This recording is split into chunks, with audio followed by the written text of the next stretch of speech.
Hi everyone, welcome to my another mini vlog.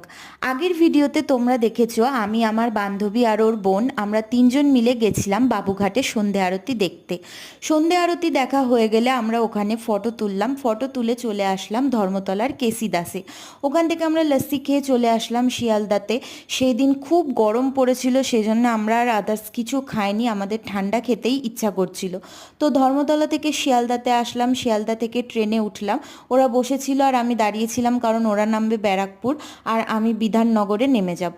তো বিধাননগরে নেমে আমি বাসে উঠে পড়লাম, বাড়ি যাচ্ছি। তো আমার বাড়ি বাগুইআটিতে। আর আজকে সারাদিনটা ভীষণ ভালো কেটেছে, আমি ভাবছিলাম যে আবার কবে ওর সাথে দেখা হবে, এত আনন্দ করেছি আজকে। তো তার কিছু ফটোও আমি দিলাম। তো আজকের ভিডিওটা এইটুকুই। কেমন লাগলো সকলে জানিও, ভালো লাগলো অবশ্যই like comment share and subscribe করে দিও। সকলে ভালো থেকো, সকলকে বাই।